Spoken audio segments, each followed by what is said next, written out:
முருகன் அவர்களின் காதல் கதைகள் தமிழ் மரபில் மிகவும் புகழ்பெற்றவை. குறிப்பாக வள்ளி மற்றும் தெய்வ யானை ஆகியோருடன் உள்ள திருமணக் கதைகள் பக்தியுடனும் காதலுடனும் சொல்லப்படுகின்றன. வள்ளி, முருகன் காதல் கதை. வள்ளி ஒரு வேடுவர் குலப் பெண். அவள் மிக அழகானவள், பக்தியுள்ளவள். சிறு வயதிலிருந்தே முருகனை மனதில் நினைத்து வழிபட்டாள். ஒருநாள் முருகன் வள்ளியை பார்த்ததும் அவள் மீது காதல் கொண்டார். ஆனால் வள்ளி எளிதில் சம்மதிக்கவில்லை. அதனால் முருகன் பல வேடங்களில் வந்து அவளை சோதித்தார். முதலில் வேடனாக வந்தார், பிறகு வயதான முதியவராக வந்தார். வள்ளி பயப்படும்படி தனது அண்ணன் கணேஷை யானை வடிவில் அனுப்பினார். யானையை பார்த்து பயந்த வள்ளி, என்னை காப்பாற்றுங்கள் என்று முதியவரிடம் கேட்டாள். அதற்கு முருகன், நீ என்னை திருமணம் செய்ய சம்மதித்தால் காப்பாற்றுவேன் என்றார்.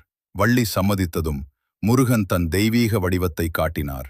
பின்னர் இருவரும் திருமணம் செய்து கொண்டனர். இந்த கதை காதலில் பொறுமை, நகைச்சுவை, அருள் ஆகியவற்றை காட்டுகிறது. தெய்வானை டாஷ்.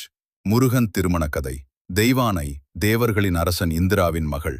அசுரன் சூரபத்மனை வென்ற பிறகு தேவர்கள் மகிழ்ச்சி அடைந்தனர். அந்த வெற்றிக்காக இந்திரன் தனது மகள் தெய்வானையை முருகனுக்கு திருமணம் செய்து வைத்தார்.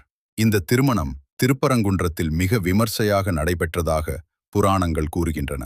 இரு திருமணங்களின் அர்த்தம் தமிழ் ஆன்மீக மரபில். தெய்வானை என்பது ஒழுக்கம், விதி, தேவர்களின் அருள். வள்ளி என்பது இயற்கை, காதல், மனித உணர்வு. முருகன் இருவரையும் திருமணம் செய்தது வாழ்க்கையின் இரண்டு பாதைகளையும் இணைக்கும் தத்துவமாக பார்க்கப்படுகிறது. இந்த கதைகள் காந்த புராணம் போன்ற நூல்களில்